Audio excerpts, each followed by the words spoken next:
Hi, it's Bumble. Welcome back to my channel. I want to talk about this movie for a bit. So this wasn't actually my first time rewatching Kingsman: The Secret Service. This is, I think, like my second or third time.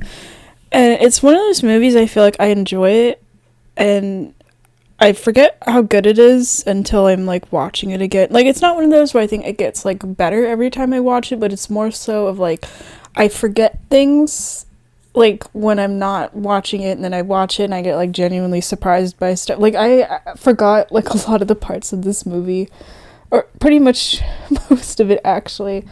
But it's a good series. I've seen the whole series actually. I kind of wish now that like there's three of them out that I'd watch them in chronological order instead, because there's one that's called The King's Man or Kingsmen. You know, it's where it like splits into two words.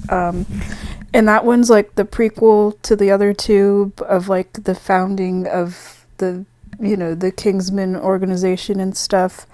But that one, from what I remember, is like a lot darker in tone, not as like kind of campy or comedic. But it's really good. I've only seen it, I think, once. The reason I did start with this one, though, I wasn't planning to watch like the whole series or anything, but now I'm thinking like maybe I will rewatch it. Depends if I can find it, as I have Hulu, and at the time I'm recording this in early 2026, Hulu might be going bye-bye. So I'm like, okay, let me try to watch stuff that I just happen to have on my list, you know. And this is one of those movies, like I had Bullet Train on my list as well, but I took it off, where it's like, I know they're good. I know I've seen them before. I know that I've enjoyed them. I don't know what other services they're on, so I'm like, okay, let me watch these like one more time before they're like taken from me, basically. Because from what I remember with the series, it's like the prequel's the one that's the most like serious. The second one I remember being like kind of way more like campy and stuff. I only just really remember from the sequel of like Elton John gets kidnapped by the villain, and one of the funniest parts of that movie is when he calls her a bitch. And this is the one that, you know, it's like the first one, so it really just sets up everything. And there's like a bunch of posters of this movie. I do kind of prefer the look of the ones that have like the white background, even though here everything kind of does pop a little more. I feel like the black with the gold does make it look like a little more classy. But I also picked this one because like Colin Firth is like more of the central focus on the poster, because I didn't realize it until I was rewatching the movie again. His character really is just like the main character of this movie. I thought, or had misremembered it being Eggsy, but that's because Eggsy ends up becoming more of the main character with like the second one. But it's more of like, it's like the movie's kind of split into like multiple sections of like Eggsy gets recruited into the like Kingsman organization, and pretty much like the entire movie until like towards the end, it's just him doing like his training stuff. And then his mentor kind of ends up out of the picture, which I forgot about that. Well, I sort of forgot about that. I remember that he like gets to come back in the sequel, so I thought he was gonna like pop up at the end or something, but no, they basically treat him like he's dead, pretty much. Like he does not come back or anything at the end of this one, which I actually do kind of like that they like committed to that as like, you know, basically a character death until they get brought back in the sequel, but like until that sequel exists, you know. And then Eggsy, it is kind of cool though, like the mentor character gets taken out and then Eggsy kind of becomes the protagonist from there, and it's like him showing the efforts of his training. But like while he's doing the training stuff and all that's going on, it's like Colin Firth, his character, is basically just going on like these James Bond missions against Samuel L. Jackson's character, who's the villain. And I forgot that he was the villain in this one, or that he was even in these, where he plays this character that kind of has like a bit of a lisp, so it like throws me off, because I'm so like, it's still Samuel L. Jackson's voice and stuff, but the lisp is enough of a thing where it's not like completely registering as like, oh, that's him, like in my brain and stuff. But I liked his character. That was kind of interesting. He dresses sort of similarly, and kind of reminds me of like how Eggsy is in the beginning of the movie, where he wears like, you know, more like street smart kind of clothes, more casual and stuff, with like the caps and things. And Eggsy's going through this transformation throughout the movie and becoming more of like the gentleman image of the Kingsman group and stuff, and wearing the suits and everything. I even noticed like the way he talks too kind of changes a bit, where he starts like cursing a bit less and stuff as like the movie's going on. I hadn't really noticed with that. But yeah, Samuel L. Jackson's character is pretty fun as the villain, where whenever he meets up with Colin Firth's character, they kind of poke fun at like spy movies and James Bond specific, because it is basically kind of setting those meetings up kind of like James Bond interactions and stuff, of even having the thing of like the villain invites you, go to the villain's house and you chat for a bit, and it's all very pleasant, but it's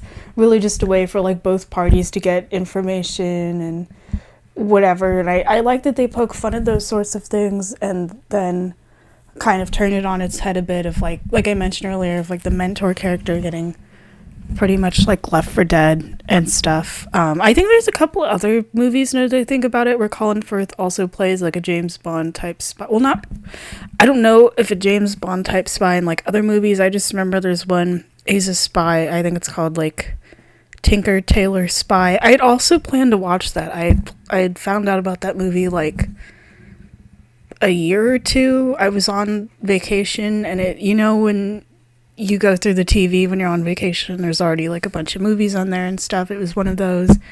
I ended up watching something. It's one of those that's been on like my mental list that I just have not gotten around to. But now I'm like, okay, I want to see him in more movies as a spy. I thought it was cool. I like how he has this sort of like kind of gentleman spy kind of thing. I don't like, kind of like James Bond. Like they poke fun of that a little bit in this movie, but I want to say not quite, because his character in this are the same with like, you know, the other Kingsmen, or like Michael Caine's characters.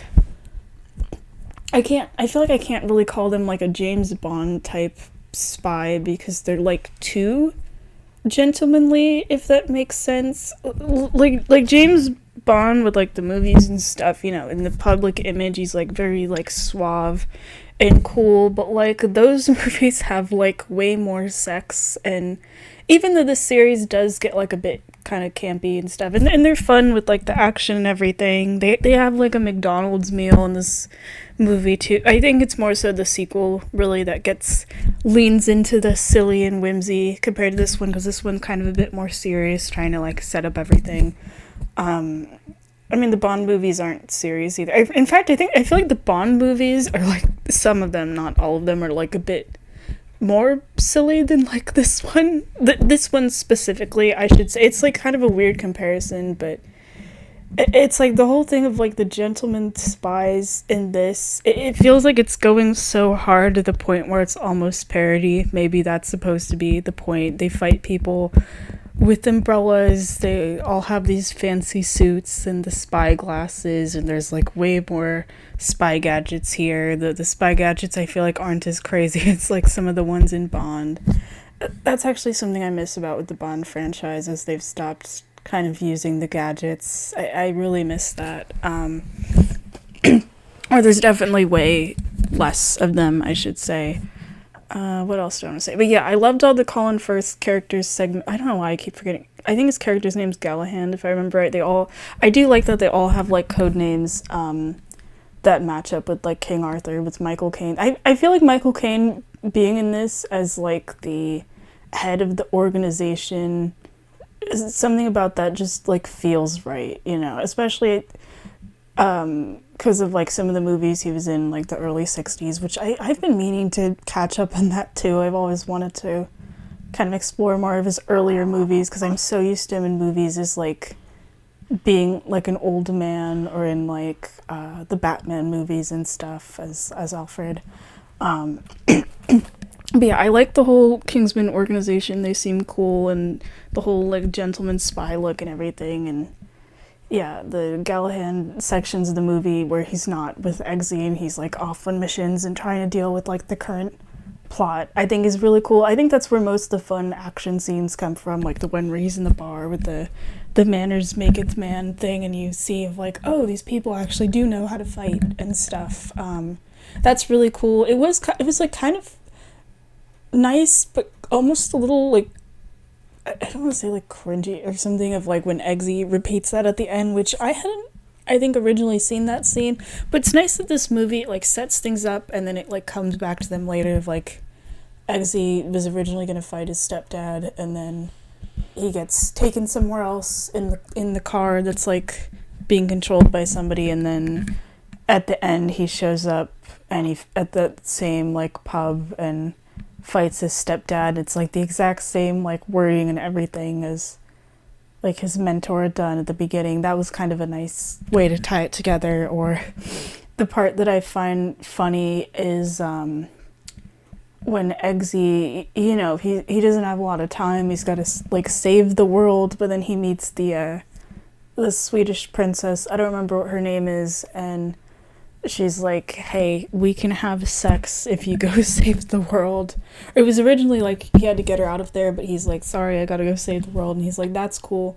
We can like do it once you come back," and then he actually does come back. That's funnily enough one of the parts of this movie that felt the most James Bond to me. Of like, you know, Eggsy saves the world and he doesn't even leave or contact this person later. He just goes straight to the room, and especially with Merlin as like his what is it called? Not the tech support person, but you like the mission control, basically, of being like, "Hey, where are you going?" and you know, all of that, and then Eggsy going in there, and we see a little bit of that, but that is exactly like something straight out of James Bond, because that is basically what happens at the end of most of the Bond movies, even just like how kind of cheeky it was too, where it would be like Bond, well, usually with Bond it's like there's like a pun or whatever, but it's sort of playful. But that's funny to me that was actually the thing that reminded me most of Bond. But speaking of puns, that's something I'm glad this movie didn't continue with. If I feel like I just have to naturally compare these to like the Bond movies a little bit. I'm glad there isn't any puns here. You know, when it's like Bond kills someone and there's like a pun, and sometimes the puns are really bad. I always found that more on the cringy side than funny. But I'm glad with this movie, like they do kind of do like a little like or whatever, you know, when someone dies. Like Eggsy, I noticed, tends to like just kind of smile when he kills someone in a certain way, but it gives that same vibe as like the Bond pun. But I feel like just having the little smirk or whatever is like just enough. I'm glad there's no like one-liners or anything. This isn't a one-liner movie. That's nice. What else? The training stuff. I feel like that's the kind of things that takes up like quite a bit of the movie that I would have skipped through, but I like sat through it this time. I don't remember if I'd skipped. Well, I think I'd seen this in theaters. I don't completely remember. I don't think I would have had the chance to skip through. It's just the kind of thing I probably would normally skip through, but I didn't. I like the whole setup of like all of the candidates for the Kingsmen program, like except for Eggsy, are like these people from like really fancy schools. Their parents have money, and I do like that Eggsy actually doesn't win. At first, I thought it was kind of going that route of like, you know, that he's different from everyone, so he's gonna come up with different solutions, which is true. It does start with that. And that because of that he was gonna win. I actually like that he didn't win the spot of like becoming Lancelot, and it was actually Roxy instead. It is funny to me though that like, you know, once she has that position, her and Eggsy are on the mission together. Well, not really together. You know, he's in the ground trying to take out the villain's like hideout, and she's in freaking outer space. And it's funny to me the way Merlin congratulates both of them. It's like both of them equally, and I get that like Eggsy having to lead like a solo mission down there of like ending up in the villain's lair, like that's a big thing. But I was also thinking like Roxy's out there in like freaking outer space and almost dies. Like there's a part where the two balloons that are holding her up just burst, and you just see her screaming as she like plummets back to the ground. And I feel like that just takes way more guts to do that.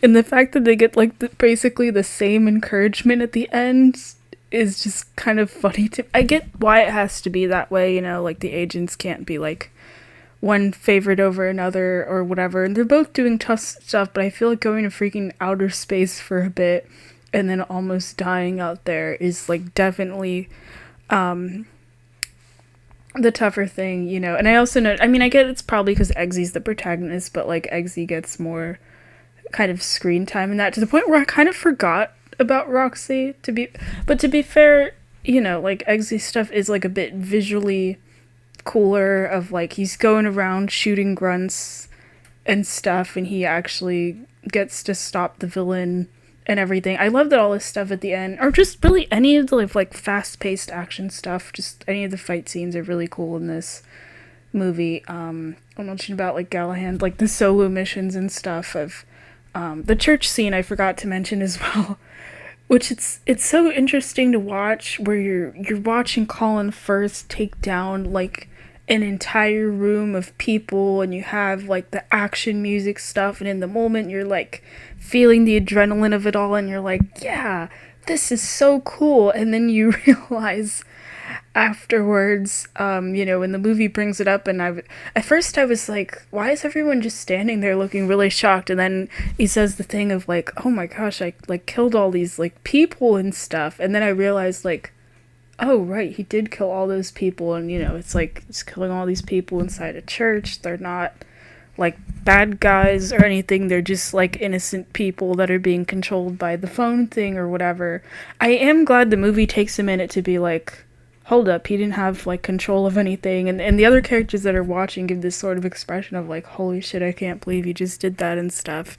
And then he has the confrontation with the villain like immediately after he gets out of the church of like, why did you make me do that, what was that and stuff. And I do like, because like Galahad is a character, you know, see, I get also because he's like the mentor character, and he's supposed to be really cool of like why he gets taken out at that point in the story, because otherwise, you know, Eggsy wouldn't be able to be the protagonist and stuff.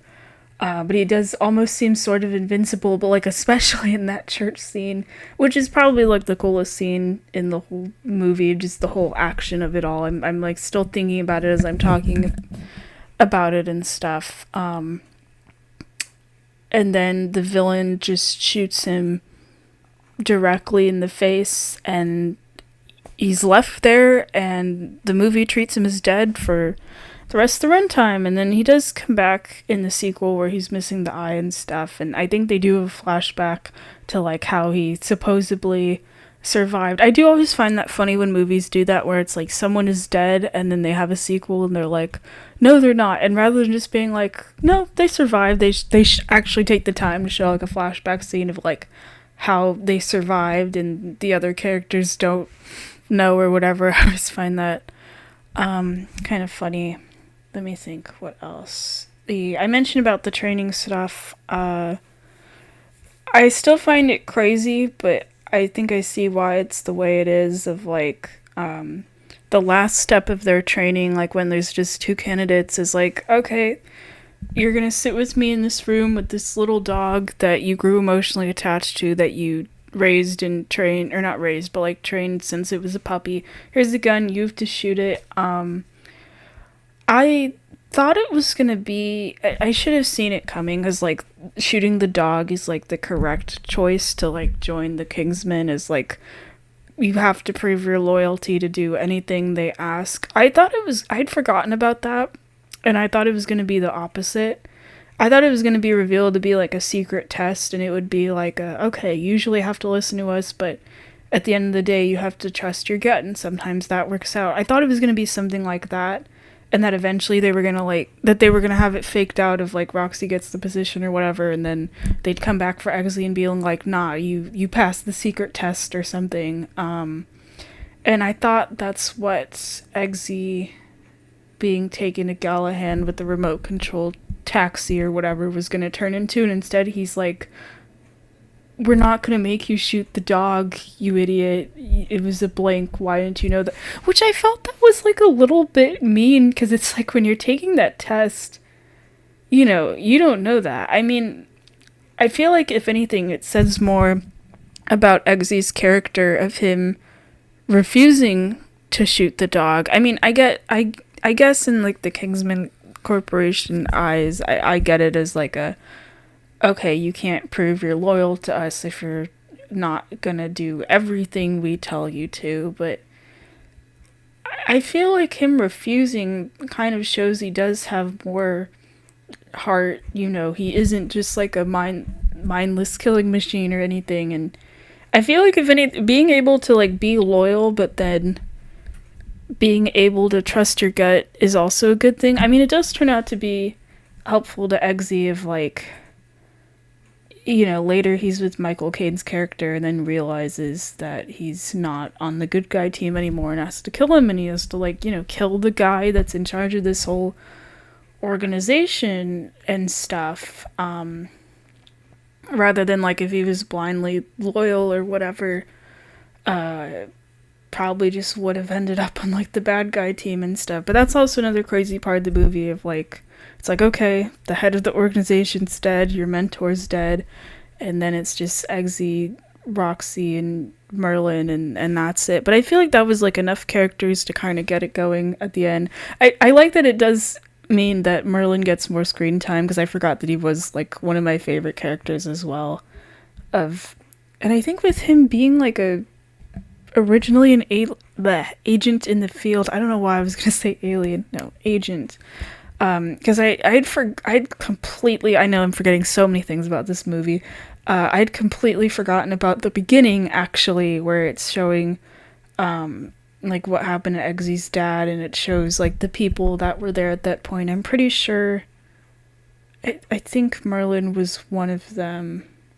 I wish I could like 100% remember, because then for like the rest of the movie, he's, like the guy in the tech support and stuff and that kind of job. But to be fair, I do like that they show that he can still handle himself, where the people with the guns, like the grunts, come to investigate the plane, and he just already has a gun and, able to defend himself in there and stuff. But he does serve as like a good mission control, and I like his banter with Eggsy and stuff. That was fun. What else? Like, I would have been fine.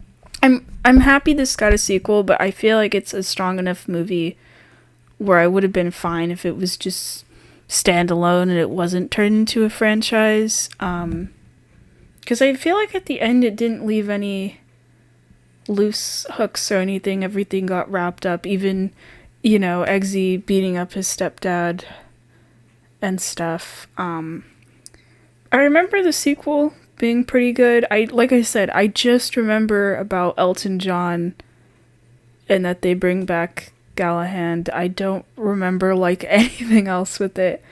But with that one, at least, I think I'd like to watch again. Not as like I'm gonna rewatch the whole series, but just kind of for fun, because these, at least with the two Kingsman movies with like Eggsy and stuff, not the prequel, those I remember as being kind of fun and lighthearted. Not that the entire thing's lighthearted or anything, but those are more like on a bit of the kind of campy side.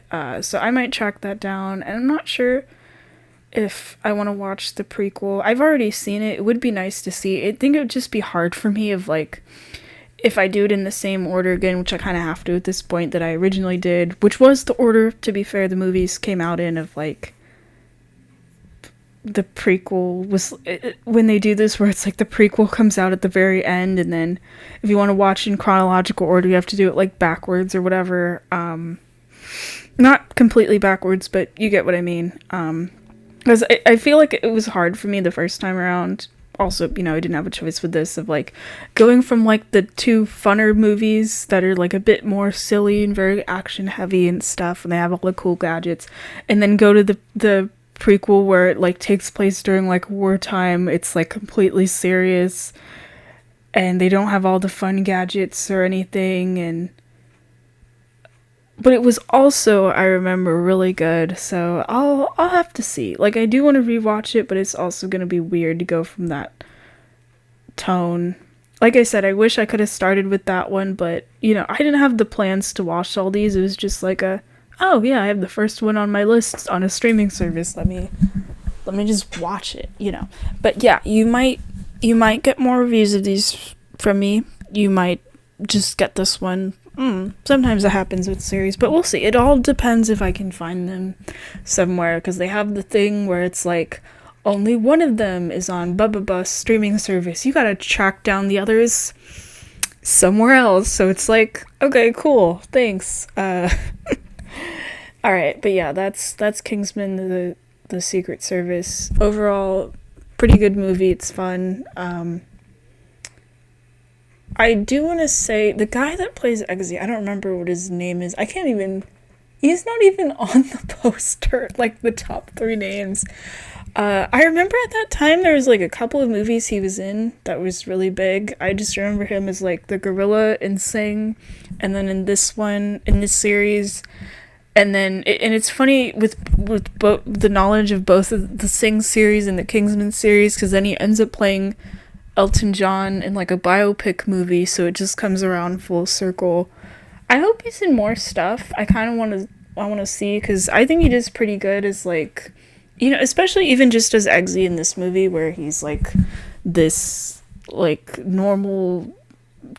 I'm assuming his character is supposed to be like a teenager or something, and then he like morphs more into like a bit of a gentleman spy towards the end. But I do like that he, his personality doesn't change too much. I do like that he does curses just a little bit, and that his reactions to stuff, it feels more like normal, not as like prim and proper as the other characters and stuff. But the fact that he can kind of just do both, and it's like convincingly, I think just makes him fun to watch. But yeah, we'll see if I do more of these, but I just wanted to at least talk about this one a little bit. Sometimes it's hard for me to do reviews like this, where it's like I watch a movie I'd seen before, and it's just overall so good that sometimes I don't make those reviews, because then it's like, what more am I gonna say besides like gushing about it? But it had been a bit since I've seen this, like several years, and there was things like I mentioned that I didn't really completely remember, or that I hadn't noticed before, so I thought, hey, it's worth talking about. Alright, see you next time. Bye bye.